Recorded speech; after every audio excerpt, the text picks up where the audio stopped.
At times like this, of deep divide, of use of force, of increasing tensions, for us at international organizations, there are two choices: continue business as usual or meet the challenge. And let me explain, or try to explain, what we are trying to do here at the IAEA. And let me start at the sharp end of this.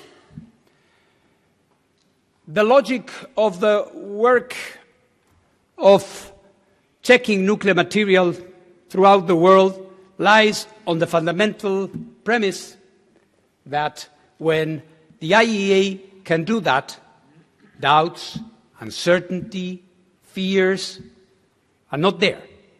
And when that ability is compromised or is limited, or we cannot do what we are supposed to do, then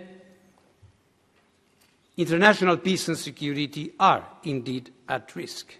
And we have seen this throughout history in particular, but not only in the Middle East, and dramatically last June in Iran, when its nuclear facilities were attacked. So in front of this, we have been working to restore this confidence and to try to continue our work in spite of all these difficulties. And I think we all know what was achieved in Cairo, and thanks Egypt again for providing not only a venue, but a spirit, a support for what we had to do. And together with His Excellency Dr. Arakci, we signed an agreement indicating, summarizing the technical measures, the practical steps that we need to do to resume this indispensable work in Iran. Now it's up to us together, Iran and us, to implement it and to restore the confidence and to move forward. The same or similar things happened in Syria a few years ago. And this year, I had a historic meeting with President al-Shara, and we decided to work together, to turn definitely this page and to clarify what happened in the past so that Syria can move forward in its full integration to peace, stability, prosperity, and its connection with the international community. All of these are challenges that we are trying to meet in accomplishing the mission that has been entrusted to us. But this is not all. It has been mentioned, and rightly so, that apart from these situations, the nuclear non-proliferation regime writ large, this contract we've entered into by saying that we want all the benefits from atomic energy and technologies, but we will not seek the development of nuclear weapons. This regime, which, with its limitations, granted, has been one of the pillars of international peace and security in a world full of uncertainty, as it was said, and as we live every day. And this is at risk, and not only in places where attempts could have been made or are made to get nuclear weapons, but also in places and in countries that so far are in good standing with their nuclear non-proliferation obligations. And we see, for example, that in many places, there's an open debate about the possibility of having nuclear weapons. And some are asking themselves, well, why not? Maybe the world has changed or is changing in such a way that we might need nuclear weapons. We need, of course, to avoid this from happening. Imagine for a second, in the current circumstances and tensions that we are living, if we had a world where instead of the ones that have nuclear weapons now, we would have 20, 25 countries having nuclear weapons. This is something we need to avoid together. Yes, tensions have led to the return of armed conflict in Europe. And again, the IAEA had to meet the challenge. Almost exactly 3 years ago, 3 years and a few days ago, I personally led a group of courageous IAEA experts, and we crossed the front lines of a war under fire and established a presence, a permanent presence that has, at the Zaporizhzhia nuclear power plant, that has completed more than 200 missions, and we are there permanently trying to help avoid a nuclear accident that would add itself to the misery of war that we are having there. And this is a contribution that must continue and that requires your support, in spite of the differences that we may have. And the same has applied to situations like the situation in Japan with the discharge, the controlled discharge of the water that had been used to cool the Fukushima nuclear reactors, that led to political, commercial tensions in that part of the world. And thanks to the intervention of the IAEA and the joint work of all those together, we put in place a unique mechanism of transparency where the affected countries and countries around it that have concerns about what may be happening there are jointly working under the aegis of the IAEA. Dear friends, international peace and security are increasingly interconnected with other aspects where we also have an important work to do in the area, of course, of energy.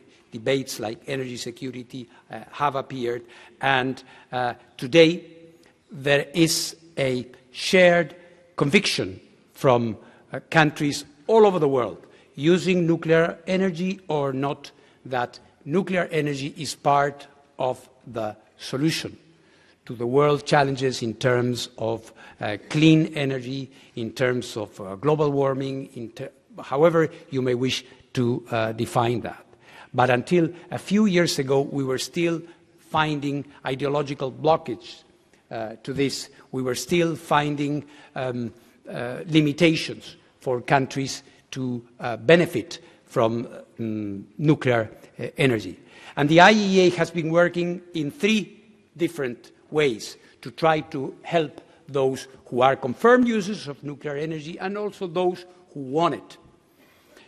One is, of course, as our statute itself says, promote the peaceful uses of nuclear energy. But this, of course, has to be declined into concrete things that you do to get countries to do that.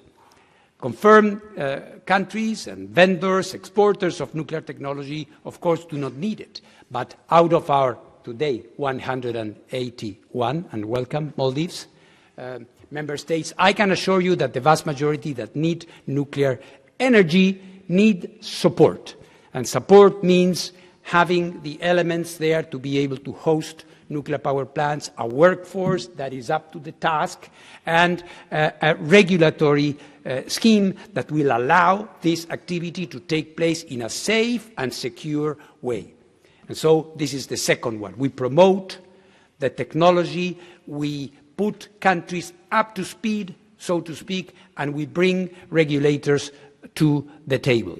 This is very important. We have started a series of SMR, you know, the small modular reactors, which are these reactors that are smaller, modular, as the name says, and more economical than the big nuclear reactors that you know, which are a very interesting, very attractive possibility for many developing countries that are requesting that. So we are trying to do that. We have SMR schools that we have organized in Thailand, for Southeast Asia, in Kenya, for Africa, in Argentina, for 12 countries in Latin America and in the Caribbean. And there are more to come. The regulators' work, of course, we have created platforms like the Nuclear Harmonization and Standardization Initiative, which try to bring together regulators, the private sector for the first time, all under the same roof, so we all understand what the other needs, and we can adjust our practices. We are, of course, and it is obvious that for the IAEA, safety will be always a priority. But regulation, as everything else, must adapt and be up to the challenge. And we are working together with them. And lastly, because the big question is always who pays? And what is the financing situation when it comes to nuclear energy in the world? And one of the big stumbling blocks that we had in the past was the inability of countries, and in particular developing countries, to have international institutions financing them. There were, believe it or not, prohibitions from developing banks to finance anything that had the word nuclear on it. How absurd. No scientific basis for this.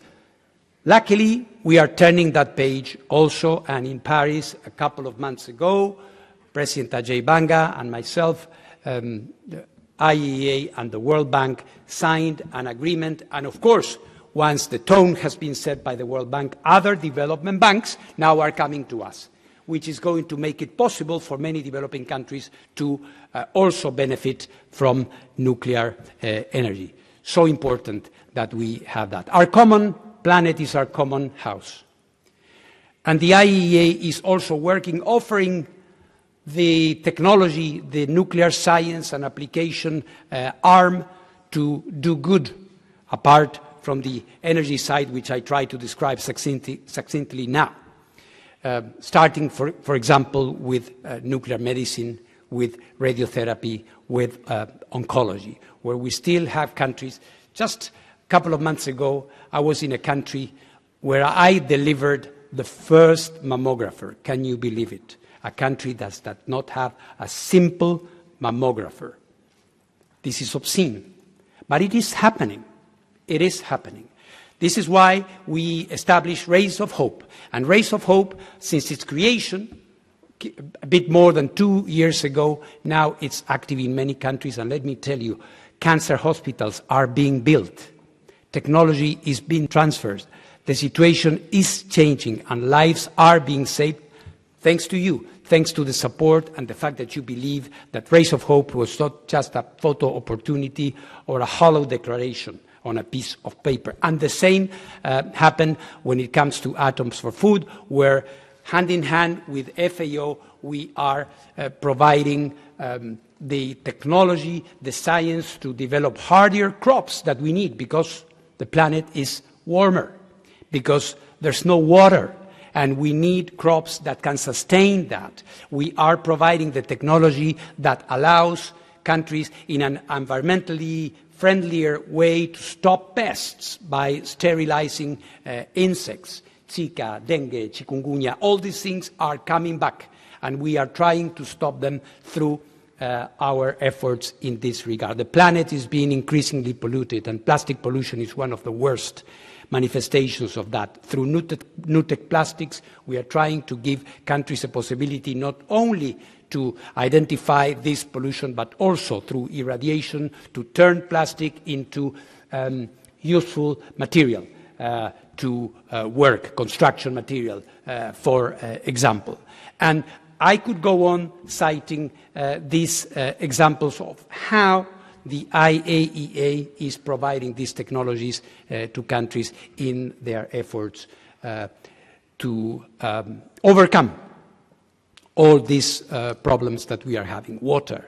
Water is obviously the resource par excellence that we all need. And tomorrow, the scientific forum that we are having is going to be devoted to atoms for water. Through isotopic hydrology, my friends, we are able to decide whether we can use water, why our aquifers are going down, what is happening with glaciers, what is happening with rivers, with the oceans, with ocean acidification. All of that also through this general conference that we are having. And of course, there is the future. And when it comes to the future, we need to look at the new technologies. What is the next page? Where are we heading? And this is why in December, please join us for the first international conference on AI and nuclear. Artificial intelligence and machine learning are everywhere. Our lives depends on our smartphones. Every single activity that we have, including in the real economy, depend on artificial intelligence, which is voracious in terms of the energy they demand. And this is why hardly a week passes without a high-tech company signing an agreement with a nuclear vendor to get this energy that they so badly need. But of course, this has to be done in a safe, in a secure, and with the appropriate regulation. And where is the place, which is the place where this can be discussed? Of course, here. And this is why we are going to have this discussion.